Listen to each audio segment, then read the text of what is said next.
आपका comprehensive test start हो चुका है और कॉम्प्रिहेंसिव टेस्ट में पेपर 2 का जो पहला टेस्ट हुआ है, ठीक है, उसमें जो झारखंड रिलेटेड क्वेश्चंस हैं उनका मैं डिस्कशन करने के लिए आया हूँ।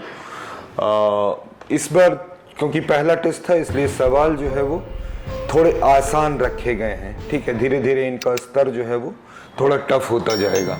तो पहला क्वेश्चन देखते हैं, which of the following author has considered Lutkum Haram and Lutkum Budhi as the first ancestor of Mundas. ये आपका एस.सी. रॉय की बुक है मुंडाज एंड देयर कंट्री। वहां पे ये कंसिडर किया गया है कि लुटकुन हरम और लुटकुन बूढ़ी, ये लुटकुन हरम होगा, लुटकुन हरम और लुटकुन बूढ़ी जो है वो मुंडाओं के पहले पूर्वज थे या उनके एंसेस्टर्स थे। दूसरा सवाल है, हु वाज कॉल्ड पात मुंडा। पात मुंडा एक्चुअली में पढ़ा राजा का ही दूसरा नाम था, ठीक है। मुंडाओं की जो स्वशासन व्यवस्था है उसमें जो सबसे ऊपर या सबसे सर्वोच्च पद होता है वो पढ़ा राजा का होता है और पढ़ा राजा को ही पाट मुंडा भी कहा जाता था। तीसरा सवाल है आपका, ओराओं के सेल्फ गवर्नेंस सिस्टम में, जिसको मांझी परगना सिस्टम भी कहते हैं, उसके रिलीजियस हेड का क्या नाम है? तो उनके जो धार्मिक प्रधान या रिलीजियस हेड हैं उनको पाहन कहा जाता है। चौथा क्वेश्चन जो है वो है आपका कि Muqaddam leads the traditional council of Baiga tribe. ये बात सही है। दूसरा सवाल है कि Sayana and Sikkhe are the head of self administration system of Birjia tribe. ये जो दूसरा स्टेटमेंट है ये गलत है। आप लोग कमेंट करके बताइएगा कि सयाना और सिक्खे किस ट्राइब के सेल्फ एडमिन सिस्टम में है। तो केवल एक या एक सही आंसर है, नंबर ए आपका सही आंसर है। संथाल एरिया में जो आपका सिस्टम है सेल्फ गवर्नेंस का, वो उसके सबसे ऊपर जो होते हैं उनको परगनैत कहा जाता है, लेकिन परगनैत के ऊपर आपको कहीं कहीं दिसोम परगनैत या दिसोम परगना भी मिलते हैं, ठीक है। तो कुछ क्षेत्रों में परगनैत के ऊपर भी एक अधिकारी होते हैं जिनको दिसोम परगना कहा जाता है। ये सब आसान ही सवाल थे, ठीक ना।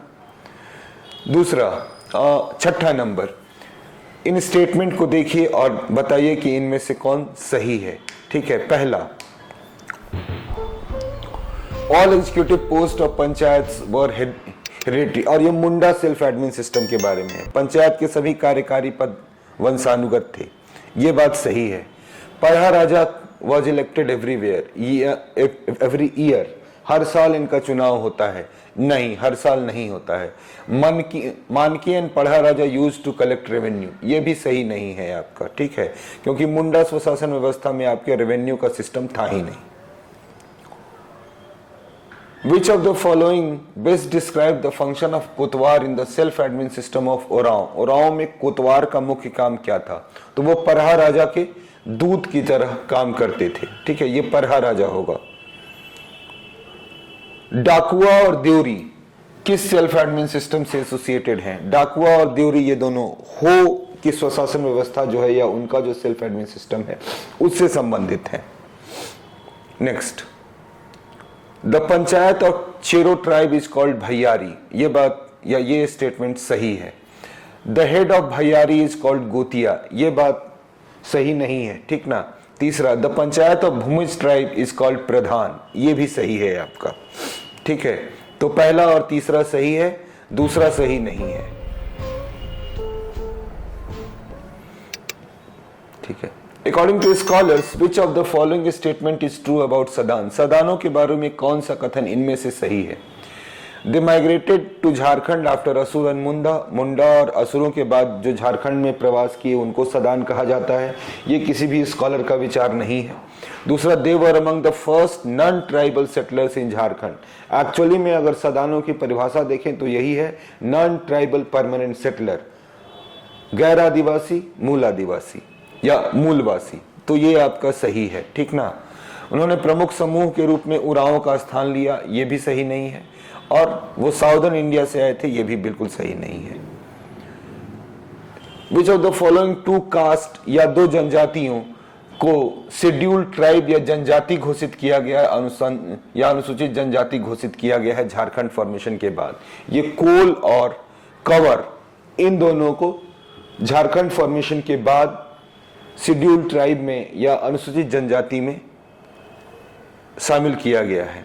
ठीक है। जुग टोपा सेलिब्रेशन जो है वो मुंडा जनजाति से संबंधित है। ये मृत्यु संस्कार के समय होता है। ठीक है ना। Eight which of the following places followers of Sidhu Kanhu killed दरोगा महेश लाल दत्त ऑन 7 जुलाई 1855। ठीक है। ये घटना जो हुई थी, दरोगा महेश लाल दत्त की हत्या की गई थी, ये संथाल विद्रोह के समय हुआ था, जब सिद्धू कान्हू के फॉलोअर्स ने दरोगा महेश लाल हत्या की दिग्घी में हत्या की थी। तो इसका सही उत्तर होगा दिग्घी। सेरेंगसिया घाटी का युद्ध बहुत प्रसिद्ध युद्ध है। सेरेंगसिया घाटी का युद्ध, ये पोटो हो जो थे यहाँ के स्वतंत्रता सेनानी, उन्होंने इसका नेतृत्व किया था। जूड़ी पंचायत का गठन या आयोजन अलग अलग जगहों पे, अलग अलग गांवों में जाके जो फाइटर्स या लड़ने वालों की सेना बनाई जाती थी, वो जूड़ी पंचायत होती थी। और ये तेलंगा खड़िया ने इसका गठन किया था। The following tribe performs come on ritual after 15 days of death। ये खरवाड़ ट्राइब जो यहाँ की है वो कमान अनुष्ठान करती हैं मृत्यु के 15 दिन बाद। हठ विवाह को अनादर बापला भी कहा जाता है। ठीक है। विवाह के बहुत सारे रूप हैं, आप मेरे नोट्स में भी देखे होंगे। ट्राइबल में मैरिजेस के जो सिस्टम है उस पर बाकायदा मैंने अलग से पूरा पढ़ाया हुआ है, और उसी में एक होता है हठ विवाह। ठीक है। हठ विवाह को अनादर बापला भी कहा जाता है बिरहोर ट्राइब में। किस कॉन्स्टिट्यूशनल अमेंडमेंट से national commission for schedule caste and schedule tribe has been constitution, या किस संवैधानिक संशोधन द्वारा अनुसूचित जाति और अनुसूचित जनजाति का राष्ट्रीय आयोग बनाया गया? ये संविधान का 65वां संशोधन था या 65th कॉन्स्टिट्यूशनल अमेंडमेंट में इसको इंक्लूड किया गया है। झारखंड का मैक्सिमम रेवेन्यू, क्योंकि जब आप ABCD ये देखते हैं तो आपका जो C सेक्शन है उसमें है एक आर्थिक से, एक आपका यहाँ की राजनीति से, ये इन सब से एक एक क्वेश्चन रहता है, तो उसको हम इंक्लूड करने की कोशिश किए हैं। और ये भी कोशिश रखी है कि कम से कम जो सेक्शनल जो चीजें हैं वो वैसे ही रहें जैसा कि आपका पूछा जाता है या जैसा आपका सिलेबस में दिया हुआ है। तो झारखंड गवर्नमेंट को सबसे ज्यादा इनकम माइनिंग एंड फॉरेस्ट से आती है। टूसू फेस्टिवल या टूसू पर्व मनाया जाता है मकर संक्रांति के समय पे। ऑल इंडिया झारखंड पार्टी, ठीक है, इसके बारे में ये जब झारखंड का अलग राज्य बनाने की कवायद चल रही थी उस समय ये बनाया गया था। डेविड मुंजनी ने बनाया था। हालांकि इसके जो इस्टेब्लिशर हैं या फाउंडर हैं यही हैं। हाँ, फाउंडिंग मेंबर्स में आपके बागुन सुमरई का भी नाम है, ठीक है, बट इसका जो संस्थापक है उसमें पूरी तरह से आपका डेविड मुंजनी ही है।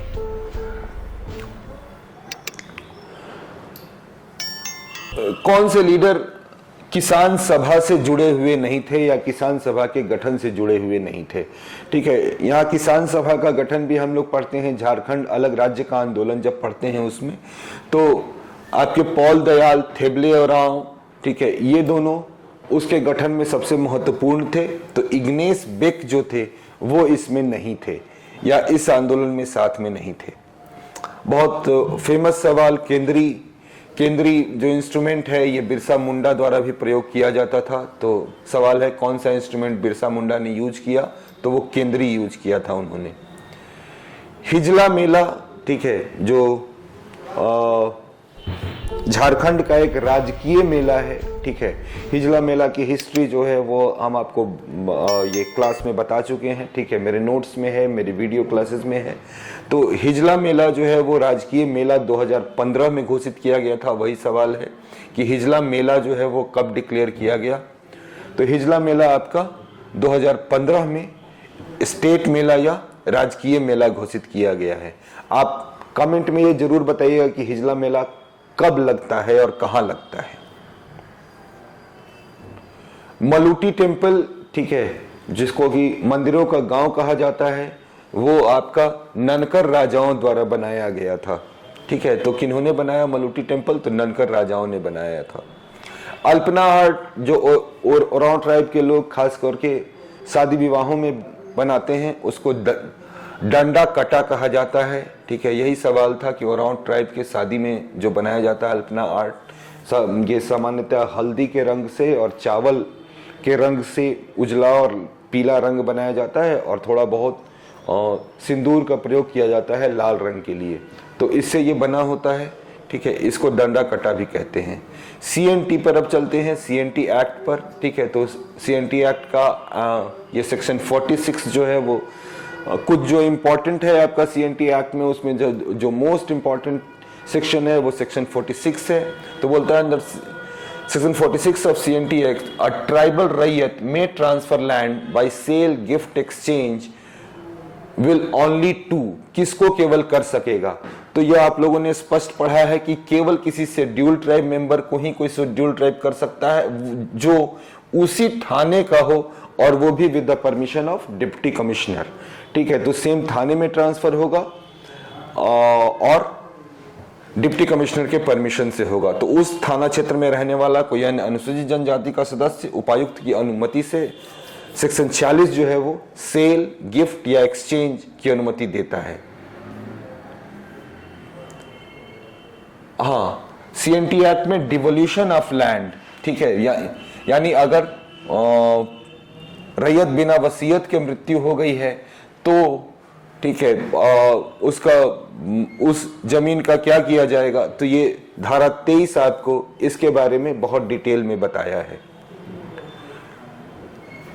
Under the CNT Act, transfer of tribal land to non-tribal for industry or agriculture is regulated by which section? Section 49 जो है ये आपका 46, 47, 48, 49 ये चारों इंपॉर्टेंट है। 49 में आपका बताया गया है कि ये इंडस्ट्री के लिए या एग्रीकल्चर के पर्पस के लिए किस केस में नॉन ट्राइबल को एक ट्राइबल लैंड ट्रांसफर किया जा सकता है और उसका क्या प्रोसीजर होगा। ठीक है, CNT Act is included in which schedule of the Constitution of India, making it beyond the judicial review in its original form? तो आप लोगों को पता होगा, जब आप लोगों ने कॉन्स्टिट्यूशन ऑफ इंडिया पढ़ा होगा या पॉलिटिकल साइंस जो भी लोग पढ़ते हैं वो जानते हैं कि अगर 9th शेड्यूल में किसी को डाल दिया जाता है तो उसकी न्यायिक समीक्षा नहीं की जा सकती है। तो CNT एक्ट को 9th शेड्यूल में इंक्लूड किया गया है, सो दैट इसका किसी भी तरह का जुडिशियल रिव्यू पॉसिबल नहीं है। Which of the following areas was excluded initially from applicability of CNT Act but later included by amendment? ये आपका जो CNT एक्ट था पहले म्युनिसिपल एरिया, जो मूल एक्ट है वो आपका म्युनिसिपल एरिया या नगरपालिका क्षेत्र और जो नोटिफाइड एरिया है उनमें एप्लीकेबल नहीं हुआ करता था। इसको बाद में अमेंडमेंट किया गया है और उसके बाद इसको जोड़ा गया है म्युनिसिपल एरिया को और नोटिफाइड एरिया कमिटीज को भी। SPT की बात करते हैं। SPT में कौन सा सेक्शन डिप्टी कमिश्नर को कोई एग्रीकल्चर लैंड अगर इन कन्वेंशन इन कॉन्ट्रावेंशन मतलब अगर भूमि अर्जित किया गया है उल्लंघन में, तो उस केस में उसको रिस्टोर करने का पावर जो है वो DC को दिया गया है अंडर 42 या section 42। Which of the following statement is true under the SPT Act regarding the waste or vacant land? हाँ, वेस्ट लैंड का सेटलमेंट किसको किया जा सकता है, किसको नहीं किया जा सकता है, इसके बारे में क्या है। तो waste land can be settle with the non tribal freely, बिल्कुल नहीं किया जा सकता है। वेस्ट लैंड एक पहाड़िया विलेज का, ठीक है, पहाड़िया विलेज है, अगर पहाड़िया लोगों का गांव है तो वहां पे नन पहाड़िया का को सेटल नहीं किया जा सकता है। आप लोग कमेंट में बताइएगा कि ये कौन से सेक्शन में ये प्रोविजन है आपका, ठीक ना। बट हाँ, बाकी जो स्टेटमेंट है, ठीक है, वो आपका रॉन्ग ही है। जैसे कि केवल नॉन ट्राइबल वेस्टलैंड सेटल हो सकता है, बिल्कुल नहीं, ठीक ना। एसपीटी का कौन सा सेक्शन रैयत को और which section of the SPT Act prohibits a Rayyat from transferring his right in his holding unless recorded in record of rights? Section 22 इसके बारे में बहुत क्लियर है कि अगर रिकॉर्ड ऑफ राइट में रिकॉर्डेड नहीं है तो रैयत जो है वो लैंड को ट्रांसफर नहीं कर सकता है। ठीक है,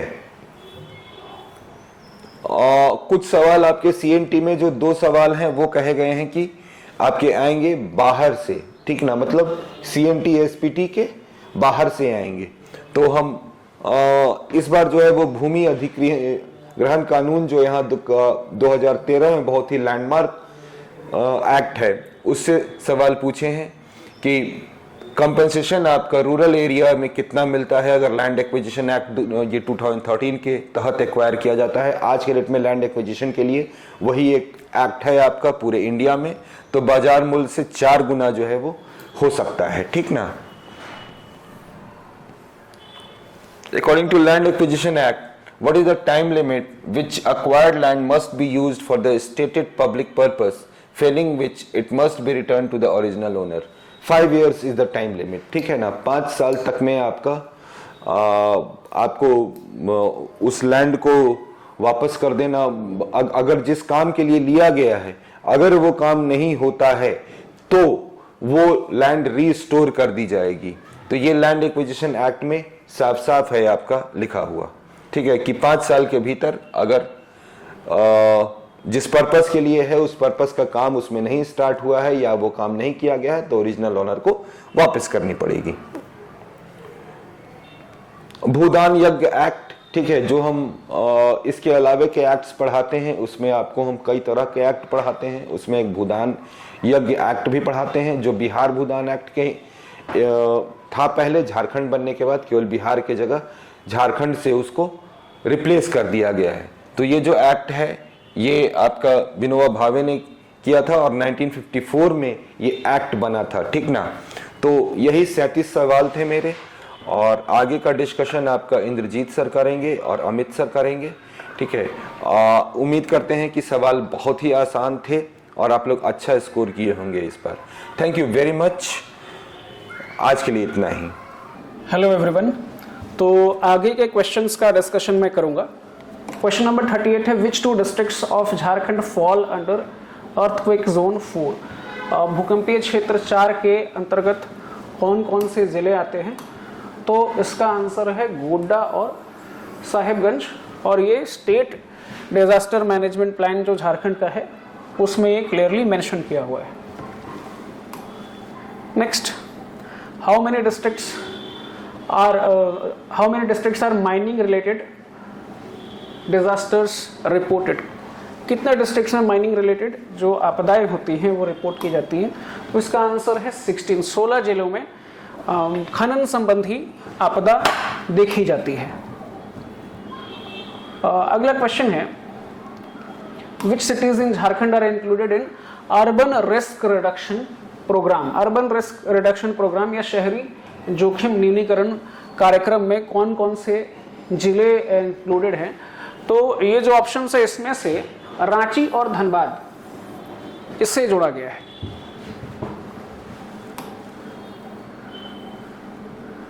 अगला क्वेश्चन है, विच institution is primarily responsible for training and capacity building of officials in Jharkhand? तो झारखंड में जो अधिकारी हैं उनके प्रशिक्षण और क्षमता निर्माण से जुड़ा हुआ जो मुख्य संस्थान है वो है SKIPA, Shri Krishna institute of public administration, स्कीपा।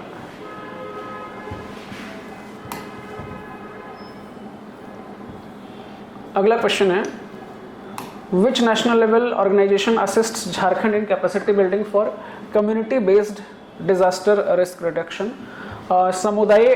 सामुदायिक आधारित आपदा जोखिम न्यूनीकरण में क्षमता निर्माण में कौन सी संस्था सहायता करती है? तो इसका आंसर है NIDM, national institute of disaster management.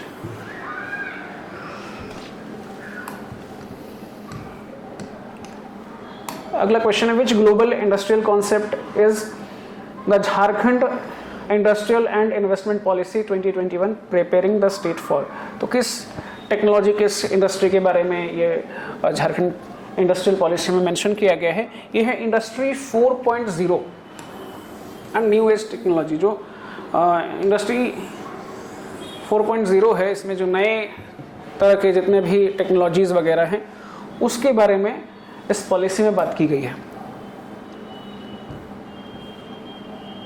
अगला क्वेश्चन है, what employment and investment target is set in Jharkhand industrial policy. तो झारखंड का जो औद्योगिक और निवेश नीति है 2021, इसमें क्या टारगेट सेट किया गया है जॉब के लिए और इन्वेस्टमेंट के लिए। तो ये है 5 लाख जॉब और 1 लाख करोड़ का निवेश, 1 लाख करोड़ के निवेश की बात की जा रही है। What support does Jharkhand Industrial and Investment Policy 2021 proposes for textile and apparel units? जो झारखंड में वस्त्र और परिधान इकाइयां हैं, इनके लिए क्या सपोर्ट है?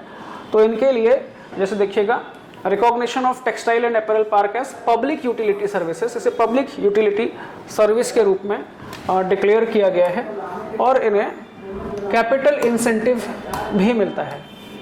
कैपिटल इंसेंटिव अलग से इन्हें दिया जाता है।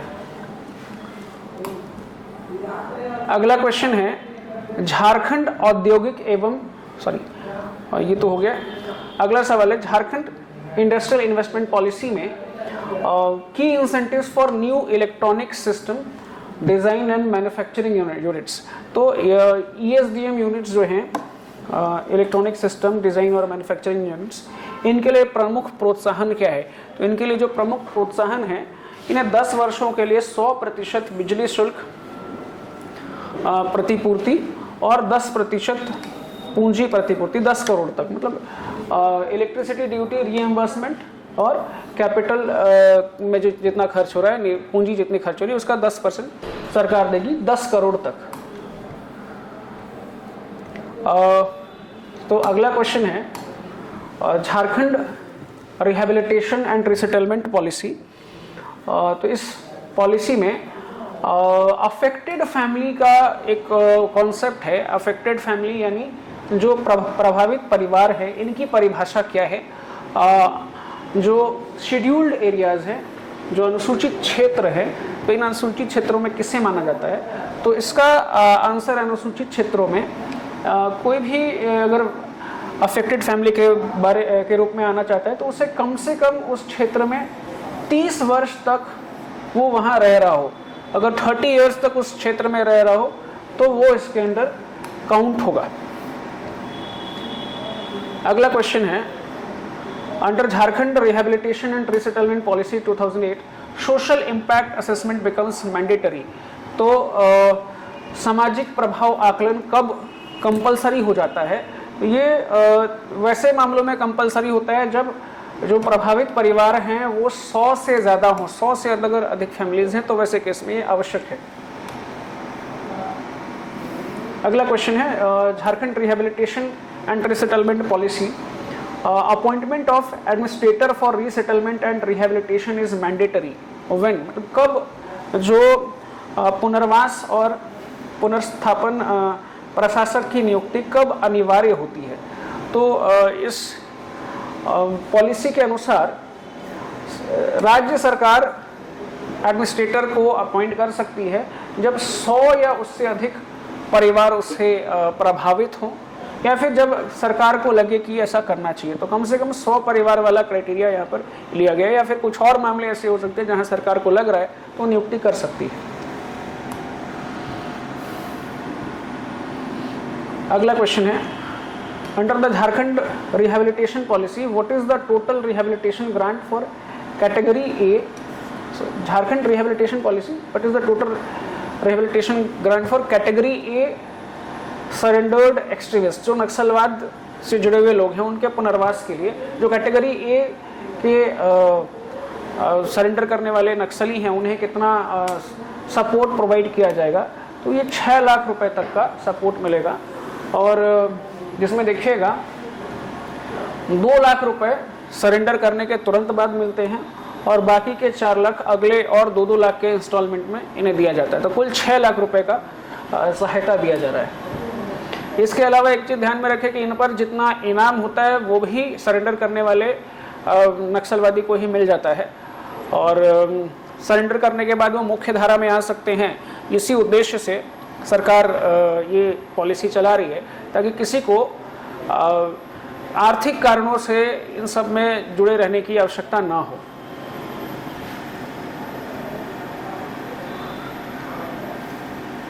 अगला क्वेश्चन है, Jharkhand action plan on climate change, what is the estimated fall in rice yield with 2 degree centigrade temperature rise. अगर मान लीजिए तापमान में 2 डिग्री सेंटीग्रेड की वृद्धि होती है तो कितना एक तरह से जो उत्पादन है वो प्रभावित हो सकता है। तो इसके हिसाब से 18% तक का नुकसान हो सकता है। जो उत्पादन है वो 18% कम हो सकता है यदि जो तापमान है केवल 2% बढ़ जाए।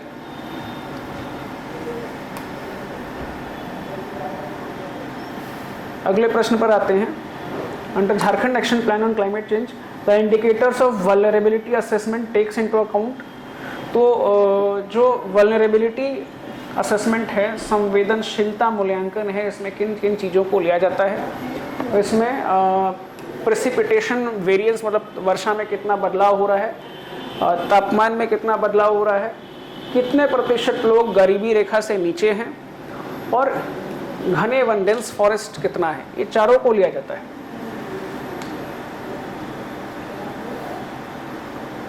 अगला question, under Jharkhand action plan on climate change which of the following is not one of the components of vulnerability assessment. Vulnerability assessment में कौन सा कंपोनेंट नहीं है।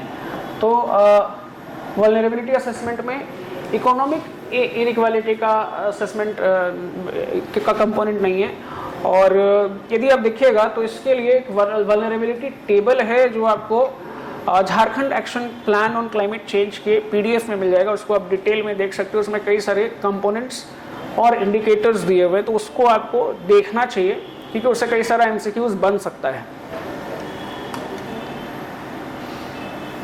अगला क्वेश्चन है, which of the following districts has highest score in adaptive capacity.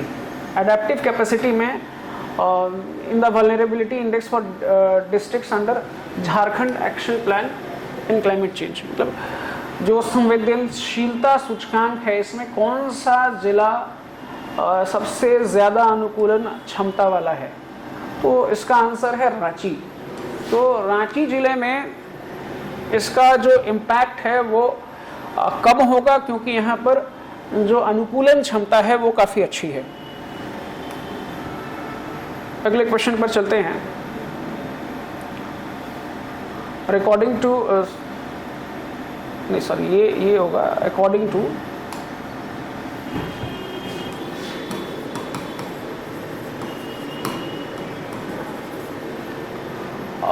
मतलब according to agriculture vulnerability index under Jharkhand action plan on climate change which of the following districts are most vulnerable. तो जो झारखंड जलवायु परिवर्तन कार्य योजना है इसके तहत कृषि संवेदनशीलता सूचकांक में सबसे अधिक संवेदनशील जिला कौन सा है। तो सबसे ज़्यादा संवेदनशील या वल्नरेबल अगर आप देखिएगा तो वेस्ट सिंहभूम, पश्चिमी सिंहभूम जिला सबसे ज़्यादा वल्नरेबल कहा जा रहा है। अगले क्वेश्चन पर चलते हैं। Which of the following adaptation strategies against climate change for agriculture? Agriculture से जुड़े क्षेत्र में जो अडेप्टेशन यानी अनुकूलन के लिए क्या किया जा सकता है, कौन कौन सा स्ट्रेटेजी अडॉप्ट किया जा सकता है। Assessing climate risk in detail for each agro climate zone. Her climate zone में एग्रीकल्चर क्लाइमेट जोन में कितना इसका रिस्क है उसको देखना, तो ये सही है। फिर दूसरा, redesigning social sector with focus on vulnerable areas, कि जो भी आप सामाजिक कार्यक्रम योजनाएं चला रहे हैं उसमें जो सबसे ज़्यादा वल्नरेबल लोग हैं, सबसे ज़्यादा जो संवेदनशील लोग हैं उनको और सबसे ज़्यादा संवेदनशील क्षेत्रों को ध्यान में रखा जाएगा। फिर self help groups, rural banks, agriculture societies, इसका जो एरिया है, जो जिन क्षेत्रों में ये प्रभाव इनका है, उसे बढ़ाया जाना है। और use of traditional knowledge for adaptation, अनुकूलन के लिए जो ट्रेडिशनल नॉलेज है उसका यूज़ करें। ये चारों है, तो इसका ऑप्शन डी होगा, आंसर डी होगा। Next, which of the following is not long term adaptation action against health hazards aggravated by climate change? तो इसमें से कौन सा लॉन्ग टर्म प्लान नहीं है, स्वास्थ्य पर जो असर पड़ रहा है, स्वास्थ्य जोखिमों से जुड़ा हुआ कौन सा ऐसा है जो लॉन्ग टर्म प्लान नहीं है? तो लॉन्ग टर्म प्लान में देखिएगा, जैसे सूखा निगरानी हेतु प्रारंभिक चेतावनी प्रणाली, ये लॉन्ग टर्म हो गया। फिर पूर्ण टीकाकरण, ये भी लॉन्ग टर्म हो गया। वेक्टर जनित रोग जैसे मच्छर वगैरह से जो रोग होते हैं, इसके लिए शिक्षा हेतु संचार योजनाएं, ये भी आपका लॉन्ग टर्म हो गया। और शॉर्ट टर्म अगर आप देखिएगा, दस्त प्रकोप या डायरिया के आउटब्रेक को रोकने के लिए जो कार्यक्रम किया जाता है, ये लॉन्ग टर्म नहीं है, शॉर्ट टर्म में इसे किया जाना चाहिए। इसके लिए लॉन्ग टर्म में रोकने की, वेट करने की आवश्यकता नहीं है। और ये भी Jharkhand action plan on climate change के हिसाब से ये आंसर है, इसको भी आप देख सकते हैं। अगला, the financial support provided under Jharkhand मुख्यमंत्री कन्यादान योजना, झारखंड मुख्यमंत्री कन्यादान योजना में कितनी सहायता मिलती है? तो इसका उत्तर है 30,000। फिर अगला क्वेश्चन, झारखंड मुख्यमंत्री सारथी योजना कब किस वर्ष लॉन्च की गई थी? तो झारखंड मुख्यमंत्री सारथी योजना जो है वो झारखंड में स्किल डेवलपमेंट यानी कौशल विकास को ध्यान में रख कर के शुरू की गई थी। और ये देखिएगा कि नवंबर 2022 है ना, इसका आंसर है सी, नवंबर 2022 में ये शुरू की गई थी।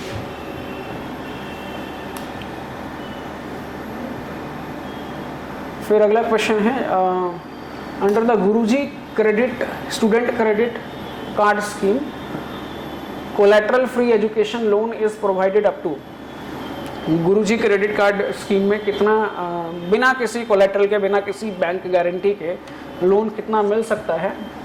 तो इसका आंसर है डी, यानी 15 लाख रुपए तक का लोन मिल सकता है। और इसमें किसी भी तरह का गारंटी देने की ज़रूरत नहीं है, तो इससे छात्र छात्राओं को काफ़ी आसानी से शिक्षा लोन यानी एजुकेशन लोन मिल सकता है। तो ये मेरे सेक्शन का क्वेश्चंस हो गया है। धन्यवाद। Thank you Indrajit sir and Avinash sir. Question number 60 तक आपका डिस्कशन हो चुका है। Now we are going to start with the question number 61। Question number 61 से हम लोग स्टार्ट करेंगे। ओके, आप देखिएगा कि क्वेश्चन नंबर 61 जो क्वेश्चन पूछा गया है वो क्वेश्चन है बुक एंड ऑथर वाले सेक्शन से। बुक एंड ऑथर वाले सेक्शन से आपको टोटल 5 क्वेश्चन पूछे जाते हैं। तो मेरा आपको सजेशन है कि जो भी स्टैंडर्ड्स नोट्स हैं या फिर जो भी बुक से आपने रखा है उसमें जितना दिया हुआ है उतना अगर आप याद कर लेते हैं तो एटलीस्ट 5 में से 4 क्वेश्चन बन ही जाता है। और हमारी कोचिंग में जितना पढ़ाया गया है वो काफ़ी है बच्चों के लिए। क्वेश्चन है मटेरियल फॉर संथाली ग्रामर। ये इस बुक की रचना किसने की? Who wrote the material for the Santhali grammar. तो इसके जो राइटर हैं वो हैं B.O. बोर्डिंग। B.O. बोर्डिंग। तो इसका आंसर ऑप्शन होगा B. Next, who is the transport minister in the government of Jharkhand. आप ध्यान से देखिए कि झारखंड सरकार में जो मुख्यमंत्री हैं उनके पास कौन सा पोर्टफोलियो है, साथ ही साथ झारखंड सरकार में जितने बाकी मंत्री हैं उनके पास कौन कौन सा डिपार्टमेंट है, ये जरूर याद रखिए। इससे एक सवाल बनने का जो प्रोबेबिलिटी है वो बहुत ज्यादा है। तो जो ट्रांसपोर्ट मिनिस्टर हैं झारखंड के वो कौन है? वो हैं दीपक बिरुवा। तो इसका आंसर होगा सी। इसके बाद जो नेक्स्ट क्वेश्चन है वो है कि who wrote the Kurukh Sarna. माफ कीजिएगा, क्वेश्चन है when did Shibu Soren pass away. Shibu Soren अभी आप सुने होंगे कि दिसोम गुरु शिबू सोरेन जी की मृत्यु हो गई। तो आप ध्यान रखिए कि उनसे उनके बारे में पूछा जाएगा कि उनका जन्म कब हुआ, उनका जन्म किस गांव में हुआ, उनकी मृत्यु कहाँ हुई, उनकी मृत्यु कब हुई, उनके जीवन के ऊपर मेरा आपको सजेशन है कि एक शॉर्ट नोट्स जरूर बनाइए। दिसम गुरु के बारे में जो भी मुख्य मुख्य जानकारियां हैं कि उन्होंने कब जेएमएम की स्थापना की, वो कब यहाँ के मुख्यमंत्री बने, कितने बार मुख्यमंत्री रहे, वो कैबिनेट मिनिस्टर वो सेंटर पे रहे थे, कोयला मंत्री तो कब थे, ये सब चीज आप जरूर ध्यान से याद कीजिए। तो शिबू सोरेन जी की मृत्यु कब हुई? 4 अगस्त 2025 को, ध्यान रखिएगा। इसके बाद जो नेक्स्ट क्वेश्चन है वो है which organisation is hosting the Jamshedpur literature festival. अभी आप देखिएगा कि दिसंबर के महीने में ये लिटरेचर फेस्टिवल होने जा रहा है जमशेदपुर में, और इसको ऑर्गेनाइज कौन कर रही है? तो विद्यापीठ फाउंडेशन। ये करंट का क्वेश्चन है। करंट के क्वेश्चन के लिए मेरा सजेशन सबसे अच्छा, कोई भी एक न्यूज़पेपर लोकल आप पढ़िए और उसको रेगुलर पढ़ते रहिए तो काफी है, आपका आराम से कंप्लीट हो जाएगा। उसके बाद का जो सवाल है वो सवाल है कि बेस्ट क्लीनलेस अवार्ड दिया गया है 3 से 10 लाख के जनसंख्या वाले शहरों को भारत सरकार के द्वारा जो साफ जो शहर है उसमें दिया गया है। तो उसमें जो शहर को दिया गया वो भारत में जमशेदपुर है, ध्यान रखिएगा। इसके बाद जो नेक्स्ट क्वेश्चन है क्वेश्चन नंबर 66, ध्यान से देखिए। क्वेश्चन पूछा गया है इसमें कि which new centre has been started at Birsa agriculture university. आप सबको पता है BAU के बारे में,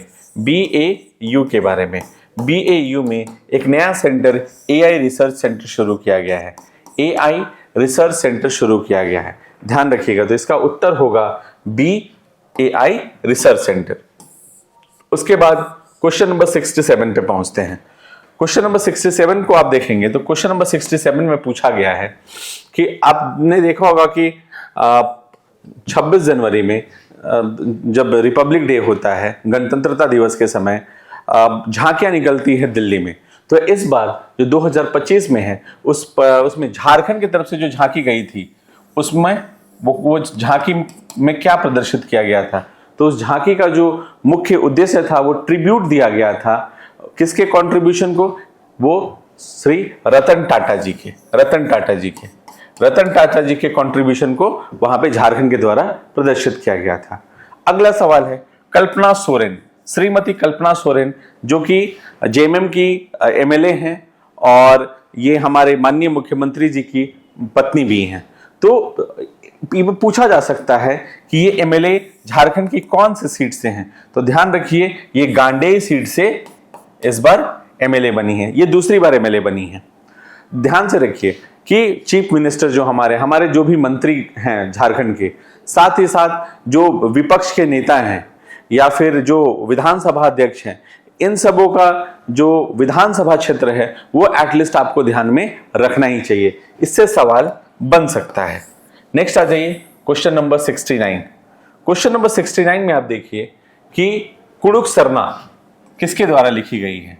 तो जो कुड़ुक सरना जो बुक है ये किसके द्वारा लिखी गई है? ये अलहद तिर्की के द्वारा लिखी गई है।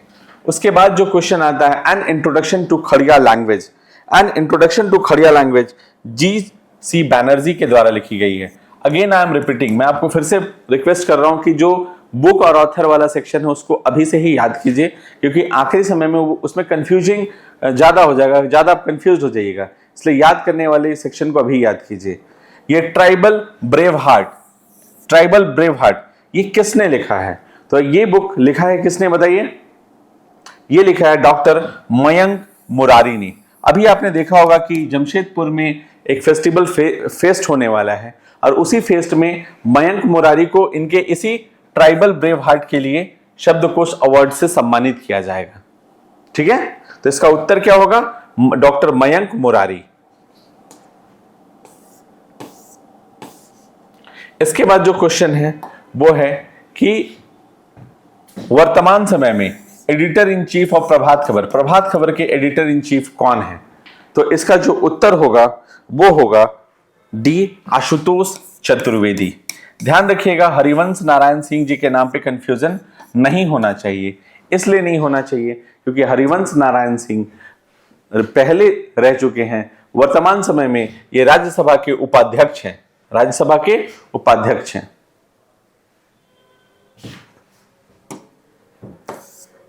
नेक्स्ट आ जाइए, इसी क्वेश्चन का हिंदी में था तो हमने तो बाइलिंगुअल इस्तेमाल किया तो कोई दिक्कत नहीं होगा आपको। इसके बाद क्वेश्चन नंबर 73, चलिए क्वेश्चन नंबर 73 हम लोग हिंदी में ही पढ़ते हैं, कोई दिक्कत नहीं है। 2011 की जनगणना के अनुसार झारखंड में महिला साक्षरता दर कितनी थी? देखिए अभी चूंकि आपका परीक्षा ऑलमोस्ट 2026 में होना ही है, तो जब 2026 में आपका परीक्षा होगा पीटी, तो उसमें आपको 2011 का जो सेंसस है, 2011 का जो जनगणना है, सेंसस है, उसी से सवाल पूछे जाएंगे। एक सवाल सेंसस से, दूसरा सवाल झारखंड में जो लिटरेसी रेट वाला सेक्शन है उससे, उसके सेंसस से, तीसरा जो फॉरेस्ट रिपोर्ट 2023 है। ये तीनों चीज आप जरूर याद करके रखिए क्योंकि इनसे सवाल डेफिनेटली बनता है। तो पूछा गया है कि जो महिला साक्षरता दर है वो झारखंड में कितनी है, तो 55.42 55.42% है। डन। इसके बाद नेक्स्ट क्वेश्चन में हम लोग आते हैं और यहां पे आइए, तो झारखंड ने 2025-26 में, देखिए जब सरकार का बजट आता है तो वो हर डिपार्टमेंट के लिए अलग अलग व्यय का वो लिस्ट बनाती है कि किस डिपार्टमेंट में कितना खर्च करना है। तो ये सवाल इसी से है। ध्यान रखिए कि झारखंड का जो बजट है वो आप जरूर पढ़ें, इस बार का भी पढ़ें, और हो सकता है कि आपके परीक्षा के पहले अगर कोई नया बजट आ जाता है, अगर परीक्षा आपकी फरवरी के बाद में होती है तो डेफिनेटली उस समय भी जो बजट आएगा और झारखंड का इकोनॉमिक सर्वे, इन तीनों चीजों को ध्यान से जरूर पढ़िए। तो ये सवाल बजट से पूछा गया है कि 2025-26 में शिक्षा पर अपने व्यय का कितना प्रतिशत हिस्सा आवंटित किया गया है, कि जितना भी खर्च किया जाएगा झारखंड सरकार के द्वारा, इसमें शिक्षा में झारखंड सरकार कुल कितना खर्च करने वाली है। तो इसका उत्तर अगर आप देखेंगे तो इसका उत्तर होगा 13.6%। 13.6%। नेक्स्ट क्वेश्चन है, हजारीबाग इंदिरा गांधी रेसिडेंशियल स्कूल किस वर्ष स्थापित किया गया है? ध्यान रखिए हजारीबाग जो महिला रेसिडेंशियल स्कूल है, सैनिक स्कूल जो तिलैया में है, फिर नेत्रहाट विद्यालय जो नेत्रहाट में है, ठीक है, और जो चौथा है जो मेरे को लगता है कि जो चीफ मिनिस्टर एक्सेलेंस स्कूल के बारे में आपने सुना होगा, ठीक है, उससे भी सवाल बन सकते हैं, तो उसको भी थोड़ा ध्यान में रखिएगा कि कब इसकी शुरुआत की गई, पहले शुरुआत में कितने स्कूलों को एक्सेलेंस स्कूल में कन्वर्ट किया गया, तो इन सब चीजों को थोड़ा सा ध्यान दीजिएगा। तो ये जो स्कूल है इसकी स्थापना 1984 में की गई थी, 1984। इसके बाद जो अगला सवाल है वो है सैफ चैंपियनशिप। आपने देखा होगा कि सैफ चैंपियनशिप का आयोजन किया गया और इसका आयोजन झारखंड के द्वारा किया गया और इसकी मेजबानी करने का जो अवसर था वो आपके राजधानी रांची को मिला। इस सैफ में, इसको थोड़ा डिटेल में जरूर पढ़िएगा कि कुल कितनी टीमें इसमें पार्टिसिपेट की। तो देखिएगा इसमें कुल 6 टीमें पार्टिसिपेट की थी। एक इंडिया थी, भारत, उसके बाद बांग्लादेश, फिर हो गया श्रीलंका, फिर हो गया मालदीव, 1 2 3 4 श्रीलंका, फिर भूटान हो गया, छूट रहा था, भूटान हो गया, और एक जो बच गया वो है नेपाल। तो ये 6 कंट्री है जो इस सैफ इवेंट में पार्टिसिपेट की थी। तो इसको ध्यान में रखिएगा। इसमें देखिएगा, इसमें ये जो सैफ इवेंट हुआ था, इसमें इस इवेंट के खत्म होने पर इसमें पदक तालिका में भारत का कितना नंबर स्थान था, भारत को कुल कितने पदक मिले, पहला। दूसरा, ये जो सैफ चैंपियनशिप हो रहा था इसमें इसका शुभंकर क्या था, तो शुभंकर जो दलमा की छोटी हथनी थी। तो ये सब चीजों को ध्यान में रखिएगा। इसलिए सैफ चैंपियनशिप जो 2025 में आयोजित किया गया, इसको डिटेल में जरूर पढ़िएगा। इसके बाद अगला सवाल खेल जगत से ही है कि MS धोनी, महेंद्र सिंह धोनी, हमारे झारखंड के आन बान और शान, इन्होंने अंतरराष्ट्रीय क्रिकेट से कब संन्यास लिया, ये सवाल पूछा जा सकता है। तो ये सवाल का उत्तर होगा 2020, 15 अगस्त 2020। आपको ध्यान होगा कि इनके ही संन्यास लेने के साथ साथ कुछ 10-15 मिनट या कुछ समय के बाद सुरेश रैना, उन्होंने भी संन्यास लिया। लेकिन सुरेश रैना से सवाल इसमें नहीं बनता है क्योंकि वो झारखंड से संबंधित नहीं है। इसके बाद जो नेक्स्ट क्वेश्चन आता है वो सवाल आता है कि आपने देखा होगा कि झारखंड, एक मिनट, क्वेश्चन नंबर 78 है कि जो झारखंड लॉ कॉलेज है जो कोडरमा में, इसकी स्थापना कब हुई थी? तो इसकी स्थापना 2003 में हुई थी। सी 2003 में हुई थी। इसके बाद आ जाइए क्वेश्चन नंबर 79 का जो क्वेश्चन है, जयपाल सिंह मुंडा। आप सबको पता होगा कि जयपाल सिंह मुंडा जो कि समर ओलंपिक में पार्टिसिपेट किए थे, उस समय उन्होंने टीम का नेतृत्व किया था। ये 1928 में हुआ था, 1928 में हुआ था, जिसमें इंडिया की टीम ने गोल्ड मेडल जीते थे। गोल्ड मेडल मतलब कि स्वर्ण पदक भारत जीती थी। ओलंपिक में पहले भारत है सो हॉकी में मैच जीतती थी, पदक जीतती थी, फिर बीच में कुछ स्थितियां खराब हुई और अब जाकर के जो भारतीय टीम है हॉकी की, वो काफी अच्छा प्रदर्शन कर रही है। सबसे अच्छी बात है कि अभी 2 दिन पहले ही आपने देखा होगा कि भारतीय महिला क्रिकेट टीम ने साउथ अफ्रीका की टीम को फाइनल में हराया और पहली बार महिला क्रिकेट टीम विश्व चैंपियन बनी। ये बहुत प्राउड मोमेंट है हमारे लिए। इसको देखकर ना मेरे दिमाग में एक ये बात आती है कि पहले लोग उतना मैच नहीं देखते हैं थे वुमेन्स क्रिकेट को, तो वुमेन्स क्रिकेट की जो टीम के जो खिलाड़ी थे ना, उन लोगों ने ना अपने लिए जगह खुद से बनाया। उन्होंने लड़ाई की अपनी जगह बनाने के लिए और अपना रिजल्ट शो किया है। इसलिए ये मैसेज हर बच्चों के लिए है कि अगर आपको लगता है कि लोग आप पे भरोसा नहीं कर रहे हैं तो मत करने दीजिए, आप खुद पे भरोसा रखिए और उस भरोसे को अपने रिजल्ट में कन्वर्ट कीजिए। देखिएगा फिर दुनिया कैसे आपके मेहनत को और आपको अप्रिसिएट करती है। इसके बाद जो नेक्स्ट क्वेश्चन है वो तीरंदाजी खिलाड़ी दीपिका कुमारी। आप सबको पता होगा आर्चरी की बहुत फेमस प्लेयर हैं दीपिका कुमारी। इनको पद्मश्री दिया गया था। तो इनको पद्मश्री कब दिया गया था? तो इनको पद्मश्री दिया गया था 2016 में, 2016 में। ध्यान रखिएगा कि इनको राजीव गांधी खेल रत्न से भी सम्मानित किया जा चुका है। तो कब किया गया है ये आप जरूर देखिएगा। इसके बाद आता है कि गेतल सुध बांध कब उद्घाटित किया गया था? गेतल सुध बांध का उद्घाटन कब किया गया था? तो ये 1971 1971 में 1971। नेक्स्ट क्वेश्चन है चंद्रपुरा पक्षी विहार झारखंड के किस जिले में स्थित है? तो चंद्रपुरा पक्षी विहार झारखंड के बोकारो जिले में है। बोकारो जिला में। ये सब आप ध्यान में रखिएगा कि कौन सा पक्षी विहार कहाँ है, कौन सा पक्षी विहार की स्थापना कब हुई, फिर जो नेशनल पार्क है झारखंड में बेतला का, उसके बारे में थोड़ा डिटेलिंग, क्योंकि इस सब सेक्शन से सीधे सीधे सवाल पूछे जाते हैं। इसके बाद जो नेक्स्ट आता है वो है उधवा झील। आप सबने सुना होगा उधवा झील, कि उधवा झील मुख्यतः कहाँ पे स्थित है? तो उधवा झील झारखंड के साहेबगंज जिला का हिस्सा है। साहेबगंज जिले का हिस्सा है। इसके बाद तोप चाची अभयारण्य की स्थापना कब हुई? तोप चाची अभयारण्य जो मुख्य रूप से झारखंड के धनबाद जिले में है। तो सवाल ये पूछा गया था कि तोप चाची जो है इसकी स्थापना कब हुई थी? तो ये 1978 में इसकी स्थापना हुई थी। इसका आंसर क्या होता है?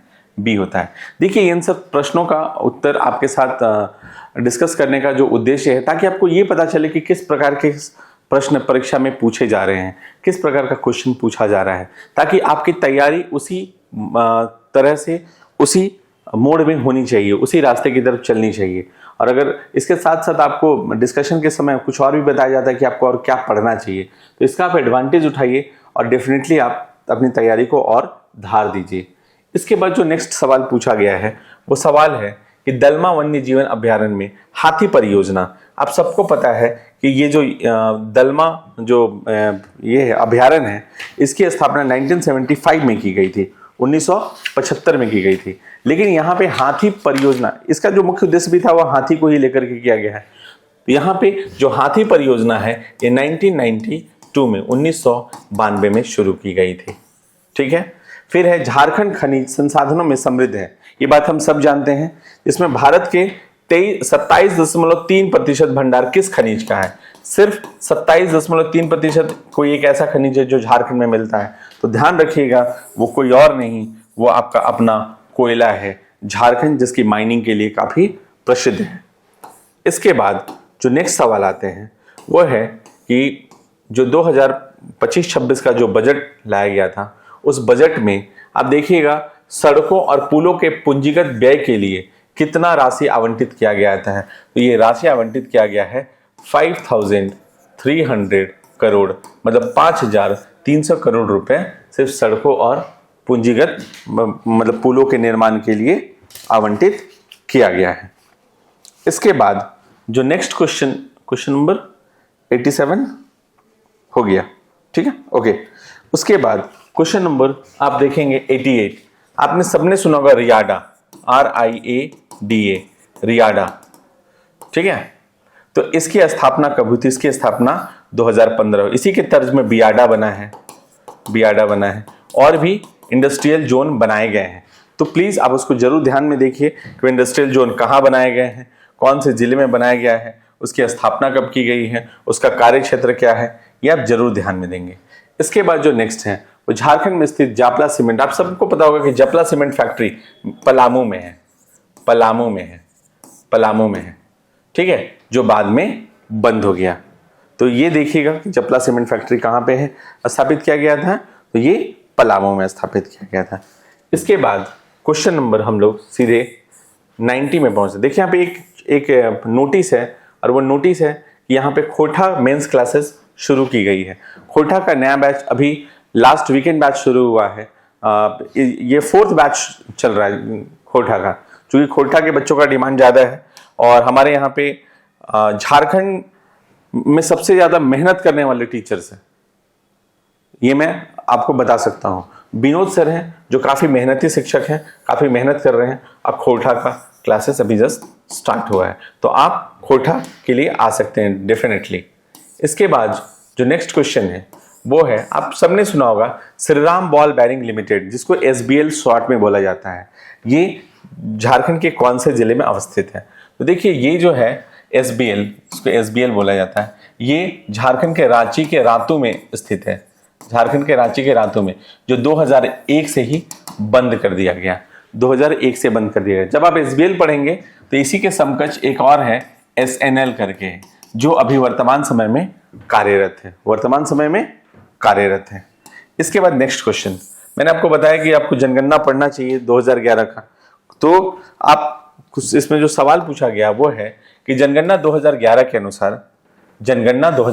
अनुसार झारखंड की जनसंख्या में जो शहरी और ग्रामीण क्षेत्रों में निवास करने वाले लोगों का प्रतिशत कितना है।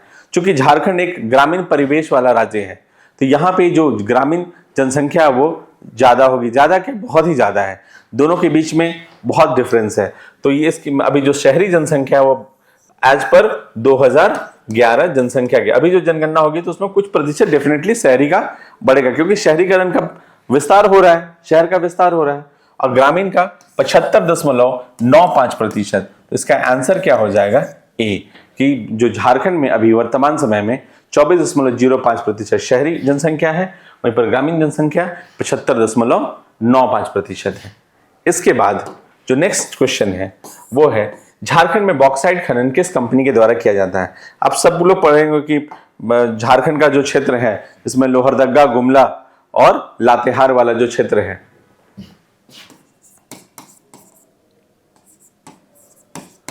लोहरदगा, गुमला और लातेहार, इस क्षेत्र में बॉक्साइट माइंस मिलता है, जिसका जो खनन है, आपने सबने सुना होगा बगड़ू पहाड़, हम लोग बोलते हैं बगड़ू पहाड़ नाम दिया गया है। इसी क्षेत्र से बॉक्साइट का खनन किया जाता है, जो हिंडाल्को के द्वारा झारखंड में किया जाता है। किसके द्वारा किया जाता है? हिंडाल्को के द्वारा किया जाता है। इसके बाद क्वेश्चन नंबर 93, झारखंड में लोहा अयस्क के लिए प्रसिद्ध गुआ खनन के लिए गुआ खनिया किस जिले में स्थित है? देखिए गुआ जगह का नाम है जहां पे लौह अयस्क पाया जाता है, जहां पे लौह अयस्क पाया जाता है। ये देखिएगा झारखंड के पश्चिमी सिंहभूम में स्थित है, जो झारखंड का वन ऑफ द लार्जेस्ट क्या है, लौह अयस्क क्षेत्र है। इसके बाद जो नेक्स्ट क्वेश्चन आता है वो क्वेश्चन नंबर है 94, कोयल कारो परियोजना। आप सब लोग को पता होगा कि कोयल कारो परियोजना फिलहाल बंद कर दिया गया है। तो कोयल कारो परियोजना की जो शुरुआत हुई थी वो 1973 में हुई थी और 2003 में इसे बंद कर दिया गया है। ये कोयल और कारो नदी के ऊपर बनाने वाली योजना थी। इसके बाद क्वेश्चन नंबर 95, इसको देखिए, पूछा गया चाईबासा का मैदान, चाईबासा का मैदान किन जिलों के कुछ भागों में फैला हुआ है? तो ये पश्चिमी सिंहभूम और सरायकेला खरसावां के क्षेत्र में फैला हुआ है। कौन सा? चाईबासा का मैदान, चाईबासा प्लेन। इसके बाद लास्ट के जो 5 क्वेश्चन है, ध्यान से देखिए। In which district of Jharkhand is the open forest area the largest? कि आपको मैंने बताया कि आपको जो फॉरेस्ट रिपोर्ट आया है झारखंड का 2023, वो डेफिनेटली आपको पढ़ना चाहिए। और उससे ही संबंधित एक सवाल है कि जो फॉरेस्ट का 3 प्रकार होता है, उसमें से एक प्रकार है वो है आपका ओपन फॉरेस्ट।